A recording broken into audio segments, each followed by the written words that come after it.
ఇప్పుడే జీ5 app download చేయండి. చూడండి మీ ఫేవరెట్ టీవీ షోస్ ఎప్పుడైనా ఎక్కడైనా. మీకు ముందే చెప్పాను కదండి, ఈ ఇంట్లో వాళ్ళు మనుషులు కాదు రాక్షసులని. ఇలాంటి అవమానం జరుగుతుందని తెలిసే మిమ్మల్ని ఇక్కడికి రావద్దని చెప్పాను. ఈ రోజు ఈ లీలాగాడి సంగతి తాడో పేడో తెలుసుకోవాల్సిందే. ఏట్రా తెలుసుకునేది? ఇంతకు ముందేమో నేను మీ ఇంటి గడప తొక్కను, తొక్కితే నేను మనిషినే కాదని శపథాలు చేశారు. మళ్ళీ సిగ్గు లేకుండా ఎట్టా వచ్చారా? నాన్న, మా నాన్న చేసిన శపథం ఇచ్చిన మాట మర్చిపోయి ఈ ఇంటికి వచ్చారా?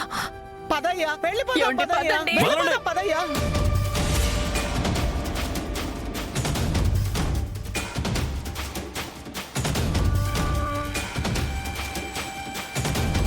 అవును, నాన్న ఒక్కసారి మాట అంటే ప్రాణం ఇచ్చేస్తారు కదా.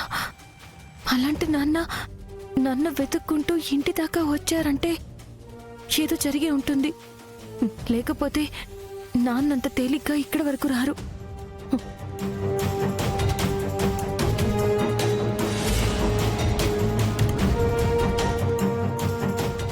అయ్యో,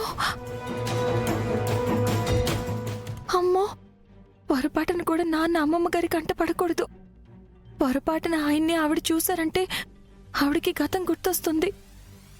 ఆ తర్వాత నాన్నకి ఘోరమైన అవమానం జరుగుతుంది. అమ్మ మైథిలి, ఏమండి, జానకమ్మ గారు వస్తున్నారండి. ఎక్కువసేపు ఇక్కడ ఉండడం మంచిది కాదు. మనం అది కాదు వెళ్దాం, సత్య. పదండి. చెప్పేది మైథిలి- వినండి.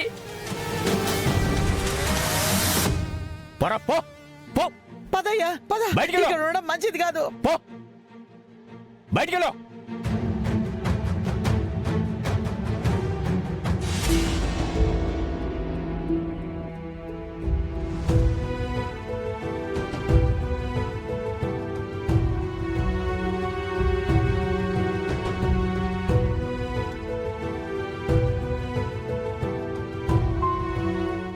ఊరి నాయనో, ఒక్క నిమిషం ఆలస్యమై ఉంటే అద్దెకురా గుణశేఖర్ని చూసుండేది.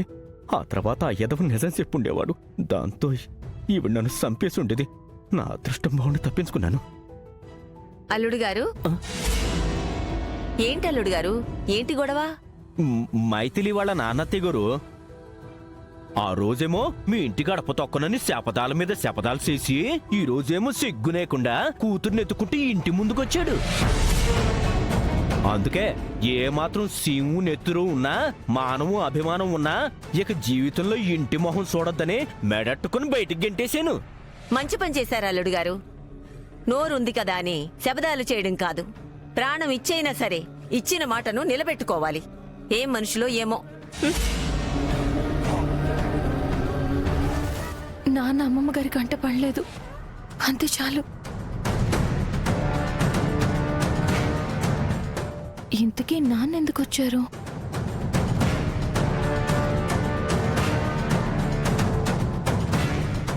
ప్రస్తుతానికి తప్పించుకున్నాను. సాధ్యమైనంత తొందరగా ఆ యదవని ఈ కాలనీలో లేకుండా చేసేయాలి.